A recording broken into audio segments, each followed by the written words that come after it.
We now have the unclassified timeline we were never supposed to see, talking the entire timeline made for only internal briefings by the FBI. The four main things they were investigating: trafficking, obstruction, more trafficking after the obstruction, and then ultimately investigation into his death. This timeline starts at the very beginning in 2006 when the FBI opened their investigation. Because we know there was plenty of stuff for them to find, by 2008 he's accepting the plea deal and begins his 18-month sentence. Very quickly realize he is also obstructing justice throughout this whole process, so then in 2009 they opened that case, seized the black book, guy in New York, then opened their investigation into him. In 2019, shit hits the fan for him. By the time the New York FBI opens their investigation, they already have 3 protective orders, 291 National Threat Operations Center tips, 52 anonymous tips. FBI followed up on 239 of those tips, 27 resulting in secondary contact. By 2018, they had already identified 93 victims. They understood that there were still a ton more who did not come forward, who were overseas in the United Kingdom and Sweden.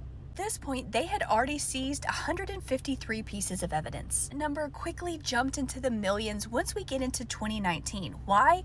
Because they start searching all of his properties. They start finding more items, blueprints, tablets, photographs, costumes, all of the horrific things we know he has been buying for at least the last decade. Then they get to Little St. James Island and they get his entire surveillance system. Pictures of the kids and women. We're talking about that weird medical dental chair. They found enough to then get 4 additional search warrants. They realize he's been trying to pay off his victims. We're talking about a lot. Just from 2007 to 2011, $21 million went from Jeffrey's account to Maxwell's account to then pay off his victims. The photographs and videos they found at his properties, the fact that it was Maxwell who was getting this money from Jeffrey and then distributing it out to victims, she becomes a part of this timeline. But we'll get to her in just a second, because again, 2019 is when shit hits the fan for him. He is finally indicted, held for the psych eval observation, followed very quickly by his first attempt, then put on watch, placed on another round of psychological observation. Some of the interesting pieces are mentioned in this timeline because July 29th, 2019, the chief psychologist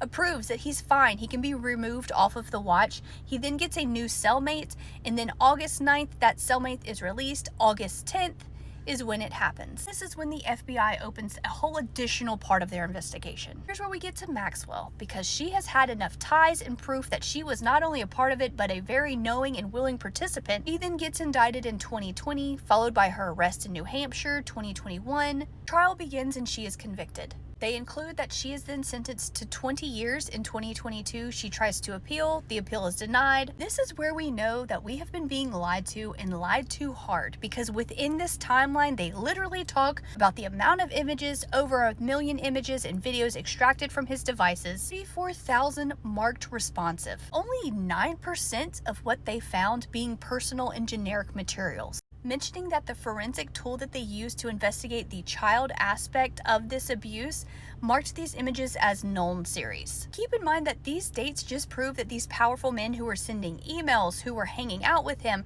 who were making phone calls asking to hang out with him, they were hanging out with him before, during, and well after all of these initial charges, knowing exactly the kind of person they were associating with.